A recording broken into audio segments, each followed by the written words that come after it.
Today is a wonderful day because Steve Kaplan is joined me for a few minutes to share a couple stories about his background, his expertise, and how he's developing mindfulness into his coaching and consulting work.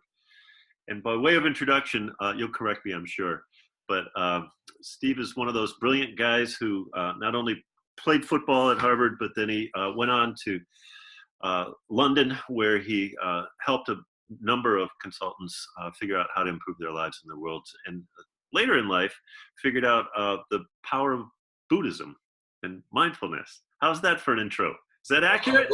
That's very generous. That's generous to a fault. So I should correct at least a couple of things. No. One of those, I did play football at Harvard, but it was only intramural tackle football. I didn't play for Harvard. Okay, fine. And the rest of it is essentially true. Very good. Well, thanks for that major correction. I know you were a star in high school in Philly. Yeah, there we go. Let's move on to the meat of this, which is... Right. What would you like to know, Doug? I'd like to know what you think of, I know you've taken hundreds of assessments, but what you think generally of your top 5 signature strengths, because you figured out what they were recently. And you sent me a little email and you said, yeah, I now know this language. I did. I can remember 3 of them, I think. Okay, go. Well, one was love, and I think one was love, 2 was love of learning. Yes. I think prudence might have been 3, honesty 4, yeah. And I don't remember the 5th. Well, you've got 4 out of 5. That's brilliant. So out of those 4... I've got yours here. I wrote them down, but I didn't write mine down, actually. They're much less important than yours. You know that. So no, I don't know that. The question of the moment is, how do you demonstrate or exhibit any of those 4 occasionally? Well, I would say that those qualities probably show up pretty differently today than they would have a couple of years ago. Say more. And I would attribute that directly to my meditation practice. Say more. So meditation, once you kind of start to unpack it, is an activity that has a direct impact on your life experience and your beingness. So some of the most successful leaders in history have a daily meditative practice of some form. It could be a number of things. What's your ongoing daily meditative practice? Well, so technically I do a Buddhist meditation that's called Dzogchen, Dzogchen. And that is,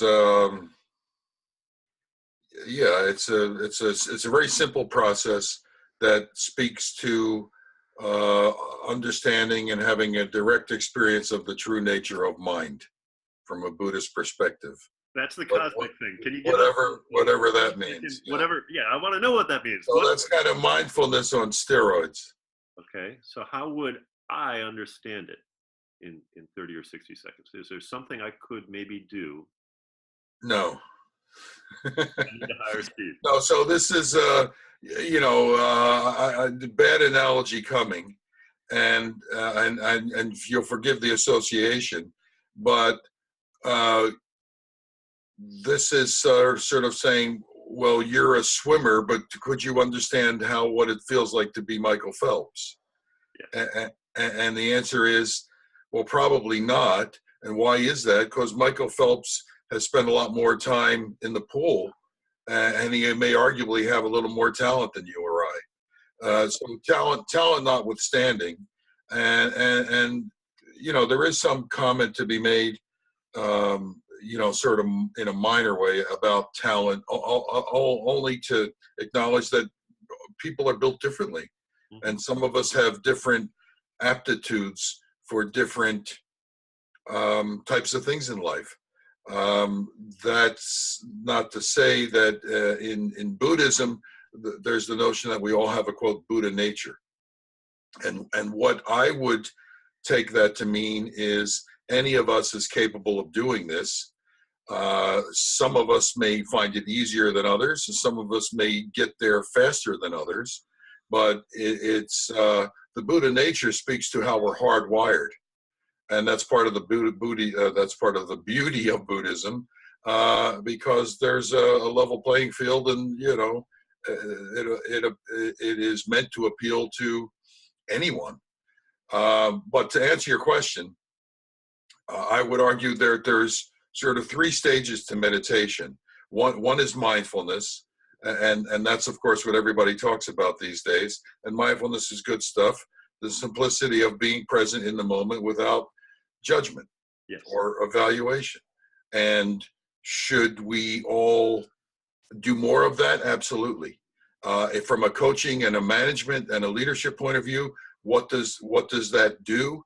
Well, it helps unpack situations, and I would argue more than anything else, it helps put a little breathing space into conversations, and a little water and nurturing perhaps, so that maybe other things are allowed to come out that have always been there and are always there, but perhaps now we can wake up to the fact that we're more present, and so we have an opportunity to observe, acknowledge more things about ourselves and more things that are happening in others. So it makes it a richer, deeper, more fruitful, and hopefully useful experience. And I have to think that that's why it's gotten so popular.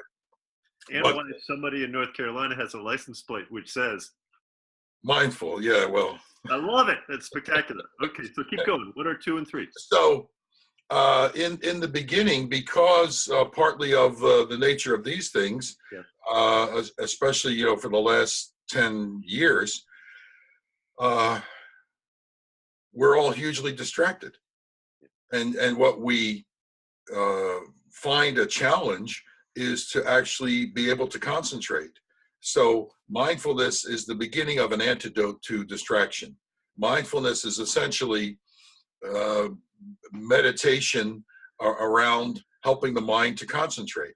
That's what beginning meditation is all about, the ability to concentrate. And in beginning of meditation, you concentrate either on the breath or on an object.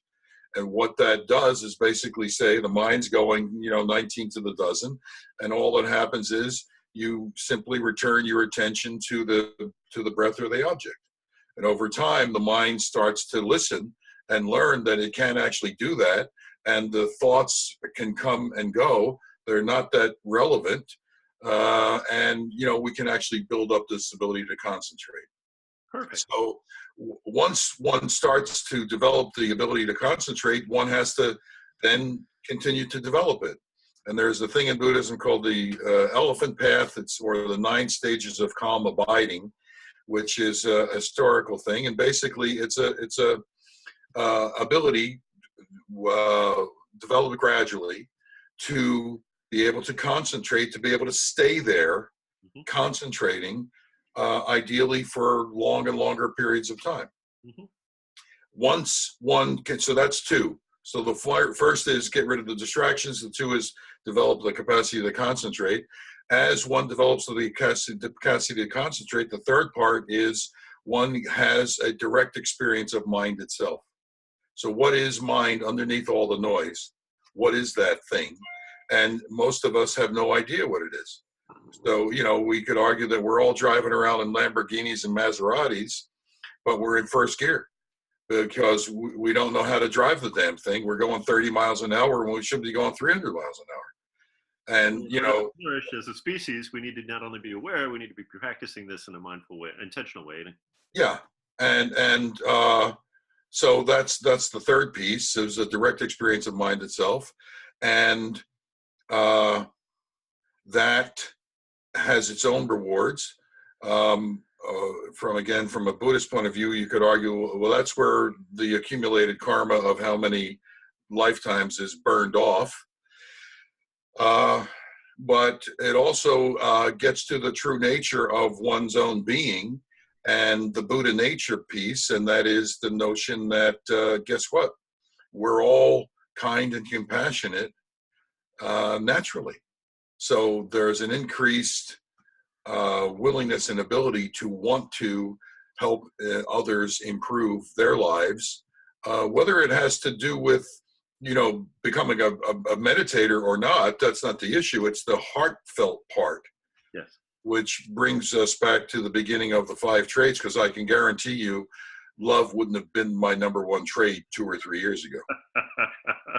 Way to bring it around to that assessment. Okay, so it wouldn't. Love of learning would have been high. Yeah, that's right. Because I wouldn't be here if I didn't have that damn trait. And it's as long as I've known you, for probably a decade. Okay, yes. So how do people contact Steve Kaplan if they want to learn more about either you or your wisdom, or how to incorporate Buddhism or mindfulness into their world? The best way is to send me an email or call me. So Steve, the number 4 coach at gmail.com. That's Steve4coach@gmail.com, or call me at 704-936-7929. 704-936-7929. Perfect. So let's wrap this up with a story. Maybe a story of how you've directly benefited from Buddhism and your mindfulness and your practice, or a client might have directly benefited. Any stories coming to mind? I know you're a great storyteller. So like a drink. Okay. So 3 guys walk into a bar. All right, here we go. The story that comes to mind, which is the headline, which you're roughly aware of, is the fact that my ex-wife and former business partner of 22 years, and best friend really, was diagnosed with Alzheimer's 3 or 4 years ago. And I decided at that point that I was going to help her on this journey, because we've always been there for one another. And she would have done the same thing for me. And so the last 3+ years have been a process of helping her move her house and supporting her in life, and ultimately now moving her into an assisted living center and helping her with caregivers and doctors and all that stuff. And I will absolutely, say hand on heart that had I not had a meditation practice during this process, I wouldn't have been able to do it, partly because I wouldn't have been able to handle the stress, and arguably I would not have had the capacity in the kindness and compassion category to be willing to do what was necessary, because I just wasn't that nice a person. But and I'm still probably not that nice a person, but I've managed to do what's required, and what doesn't kill you does make you stronger. And there's thousands of stories and images of plants moving toward the light, and all of us moving toward the teacher. And in your story, I love it, providing the service and the love and the care that you needed to at a different time in life. Yeah. Let's wrap up on that good note, and invite anyone who's interested in mindfulness or executive coaching or consulting to speak to Steve Kaplan. He's a generous guy. He's a brilliant guy. He's not really that intimidating, but he could be intimidating. I don't know. Are you talking to me? I am talking to you, Billy. All right. My name's Doug Gray. Thanks to everybody for Thank you.